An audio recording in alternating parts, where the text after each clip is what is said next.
J'ai utilisé les JBL Tour Pro 3 pendant un mois pour les tester dans la vraie vie. Ils m'ont suivi partout afin de vous donner un retour d'expérience le plus complet possible. Entre son boîtier unique, sa qualité sonore personnalisable et une réduction de bruit performante, on va voir ensemble si ces écouteurs valent leur prix. Alors quelles sont leurs qualités et leurs défauts et surtout est-ce qu'ils ont fait pour toi et tes usages? C'est ce qu'on va voir ensemble.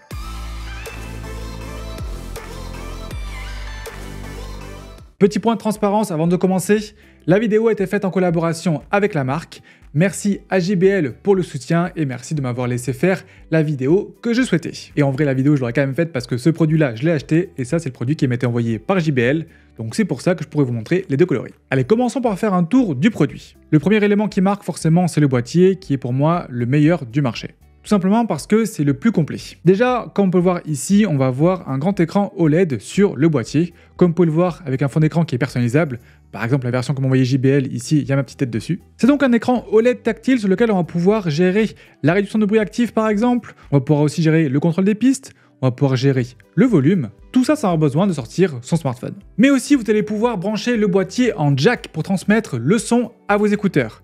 C'est par exemple pratique en avion ou pour tout simplement rendre Bluetooth un appareil qui ne l'est pas. En termes d'usage concret, j'aime beaucoup ce boîtier parce que je peux avoir facilement accès à des réglages que je ne peux pas faire avec des appuis sur les écouteurs, mais surtout ça m'évite de prendre mon téléphone et donc d'être happé par les différentes notifications ou les réseaux sociaux qu'il y a sur mon smartphone. Le boîtier dispose aussi d'une partie antidérapante et ça c'est idéal pour pouvoir bien sûr le poser sur un socle de recharge sans fil, mais ça peut aussi vous permettre de pouvoir poser votre téléphone dessus et grâce à cette partie antidérapante, le boîtier ne va pas glisser et donc c'est super pratique par exemple pour pouvoir regarder une vidéo. Les écouteurs, eux, sont assez sobres, je trouve les deux couleurs vraiment très sympas. On a de très bonnes finitions, les plastiques sont de qualité. On voit clairement qu'on a affaire à un produit haut de gamme, peu importe la couleur. Au niveau du confort et du maintien, on peut remarquer qu'on a quand même une assez grosse partie qui va venir dans l'oreille. Et donc attention aux plus petites oreilles. Cela permet d'avoir une excellente isolation acoustique.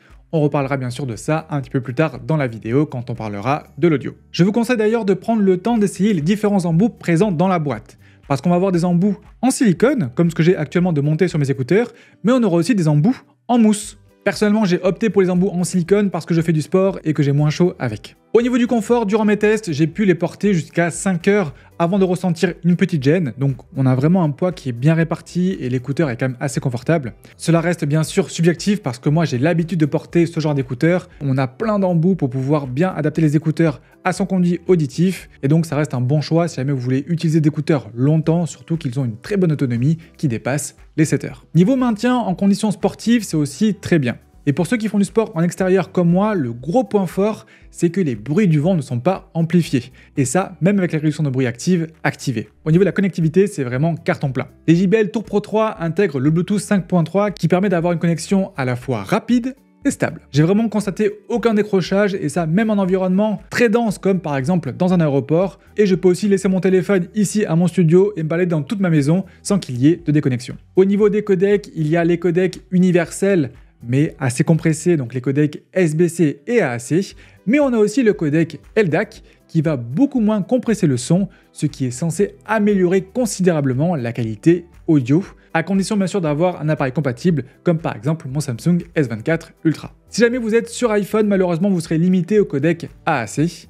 On détaillera un petit peu plus tard dans la vidéo ce que ça implique en termes de qualité sonore. Enfin, petit détail que j'aime beaucoup, c'est que le codec utilisé est inscrit sur le boîtier. Donc on peut très bien voir facilement quel codec on utilise avec ces écouteurs. Et comme je vous le disais dans la première partie, le boîtier est également un transmetteur filaire. Et ce qui est bien, c'est que le boîtier et les écouteurs communiquent aussi avec le codec LDAC. Ce qui m'a permis par exemple de rendre compatible au codec LDAC mon MacBook, qui pourtant ne l'est pas. Et donc par exemple de pouvoir faire du montage vidéo avec la meilleure qualité audio possible. On aura aussi une compatibilité Auracast pour pouvoir partager facilement son audio avec plusieurs personnes.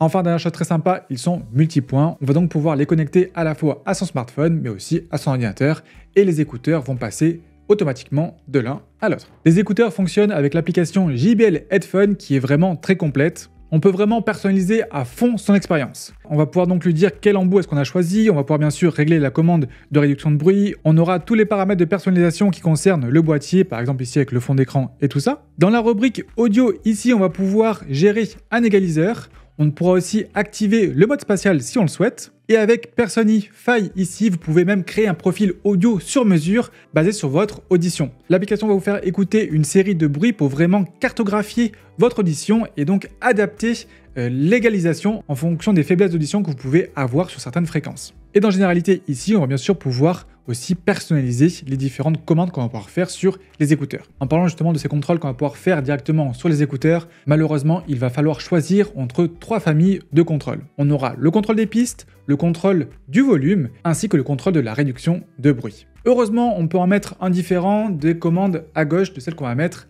à droite. Et donc, à gauche, j'ai gardé le contrôle de la réduction de bruit, et à droite, j'ai mis le contrôle des pistes. Et bien sûr, on a toujours accès au boîtier et à son écran pour avoir accès à plein d'autres contrôles. Pour ce qui est de la réduction de bruit, JBL a encore fait un pas en avant pour arriver au niveau des concurrents dans cette gamme de prix-là. Que ce soit dans l'avion ou dans la rue, on est très facilement dans sa bulle pour profiter à fond de sa musique. Et je reviens sur un point très important, c'est que l'activation de la réduction de bruit active ne va pas amplifier les bruits du vent, et ça je vous assure que c'est très rare sur des écouteurs intra-auriculaires. En revanche, j'ai trouvé le mode transparence un petit peu artificiel. Je trouve que les voix retransmises manquent vraiment de naturel.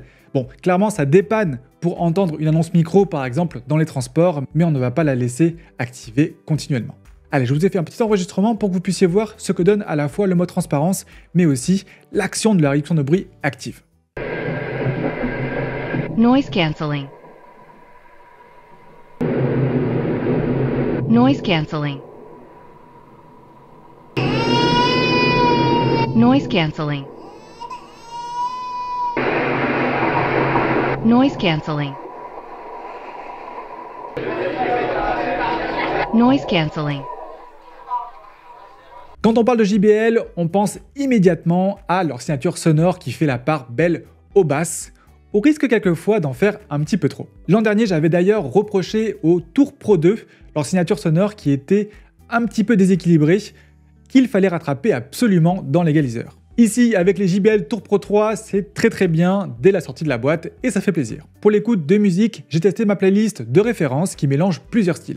Elle commence avec Bad Guy de Billie Eilish, et là c'est vrai que les basses sont bien présentes, elles sont puissantes, mais jamais envahissantes. On a d'ailleurs un bel équilibre entre les graves et les médiums, les voix restent bien claires et bien définies, ce qui est rare avec des écouteurs qui proposent des basses aussi rondes, aussi chaleureuses. J'ai ensuite enchaîné avec du jazz sur So What de Miles Davis. Les JBL Tour Pro 3 restituent des détails avec beaucoup de finesse je trouve, mais j'ai remarqué que les aigus manquent un petit peu de précision lorsque j'ai écouté ce morceau avec mon iPhone et donc le codec AAC.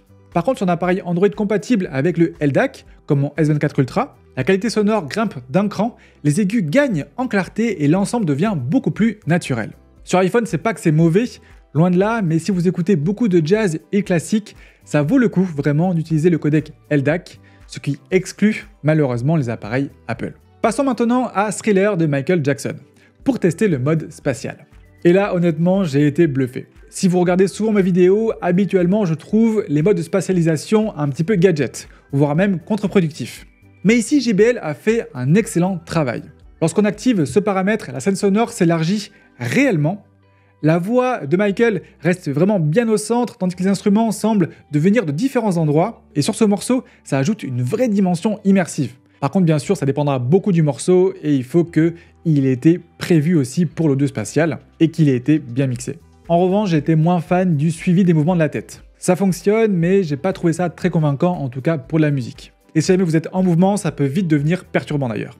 Enfin, j'ai aussi apprécié l'expérience sur des morceaux un peu plus rock, avec les guitares et les percussions qui sont vraiment très bien définies avec ces écouteurs. Et évidemment, la musique urbaine fait la part belle aux basses, et donc l'écoute est hyper agréable à l'oreille avec ces JBL Tour Pro 3. Pour des films, là aussi, les voix sont très bien retransmises, et bien sûr, pour l'immersion, le JBL Spatial 360 prend vraiment tout son sens. Les explosions, les dialogues et les effets spéciaux se détachent vraiment bien les uns des autres, et ça crée une expérience qui est vraiment très immersive pour regarder des séries et des films. Pour les jeux vidéo, j'ai lancé une partie de Call of Duty mobile, en activant le mode vidéo pour avoir la plus faible latence possible, et ça combiné à la bonne spatialisation des écouteurs, on peut jouer très confortablement. La latence reste quand même présente, mais ça reste jouable. Et ce qui est bien, c'est qu'on distingue clairement les bruits de pas, leur direction, et ça c'est vraiment indispensable quand on joue un FPS. Enfin, un petit mot sur le volume, si jamais vous écoutez souvent vos écouteurs à moins 30% de volume, pensez à activer l'égalisation à faible volume, ça va permettre de pouvoir augmenter automatiquement les basses qui généralement sont assez faibles à faible volume. En fait, c'est à partir de 50% de volume qu'on aura vraiment toute l'ampleur et toute la richesse du son que proposent ces écouteurs. Mais ce qui est bien, c'est que même si on écoute la musique assez fort, les performances ne vont pas s'effondrer, on n'aura pas de distorsion notable. Et pour ce qui est de la qualité du micro, c'est assez fou de voir dans l'application qu'on a aussi des paramétrages pour pouvoir justement personnaliser la qualité du micro qu'on aura ici. Donc on va pouvoir à la fois personnaliser le son qui va nous venir de notre interlocuteur, mais aussi le son de notre voix à nous. Voilà, on aura différents profils, on aura le profil naturel, le profil puissant et enfin le profil brillant. Et enfin, on aura aussi la fonction mode appel privé qui nous permet de pouvoir parler comme ça avec un écouteur ici pour pouvoir avoir à la fois un meilleur son parce que le micro sera bien sûr beaucoup plus près de la bouche, mais aussi pourquoi pas pouvoir se cacher un petit peu et parler plus doucement. Et voici différents enregistrements pour voir ce que ça donne. Et voici un exemple de ma voix en environnement très calme avec le paramètre naturel dans l'application. J'ai maintenant activé le paramètre puissant dans l'application qui va plutôt amplifier les graves de ma voix. Et maintenant, on est passé sur le paramètre brillant qui, lui, va plutôt amplifier les hauts médiums et les aigus de ma voix. Et maintenant, j'ai activé le mode appel privé pour parler directement à un écouteur. Et maintenant, comme vous pouvez l'entendre sur le micro du studio, eh bien, j'ai mis un gros bruit de ville sur les enceintes derrière moi. Et en repassant maintenant sur les écouteurs, donc les JBL Tour Pro 3, vous pouvez entendre que la réduction de bruit actif fait aussi un très bon boulot pour justement abaisser tous les bruits qu'il y a autour de moi et de garder que ma voix pour pouvoir continuer à passer un appel de la meilleure des façons possible. Mais du coup, est-ce que les JBL Tour Pro 3 sont faits pour toi? Ils seront vraiment parfaits pour toi si tu cherches le meilleur boîtier du marché. Ils seront aussi parfaits pour toi si jamais tu cherches la qualité audio sonore de JBL qui met la part belle aux basses avec des belles basses puissantes et bien rondes, tout en ayant ce modèle-là des médiums équilibrés et des aigus assez définis pour peu qu'on utilise le codec LDAC. Ils seront aussi parfaits pour toi si tu veux un maximum de personnalisation, que ce soit pour le son, pour la réduction de bruit, pour le boîtier et même pour le micro.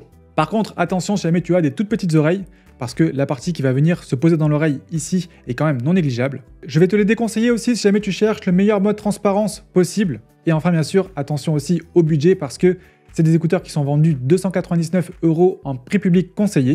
Clairement, c'est des écouteurs qui sont très haut de gamme avec un excellent son, une bonne réduction de bruit active et en plus de ça, un boîtier qui est vraiment le meilleur du marché. Donc forcément, tout ça, ça se paye. Mais oui, clairement, c'est pas les écouteurs les plus bon marché qui existent. Allez, bien sûr, si le produit vous intéresse, vous avez des liens en description et en commentaire épinglés. N'hésitez pas aussi à poser toutes vos questions en commentaire, j'y répondrai avec grand plaisir. Pensez à mettre un petit pouce vers le haut si la vidéo vous a plu et vous a aidé, ça motive vraiment. Et nous on se retrouve très vite en live ou en vidéo.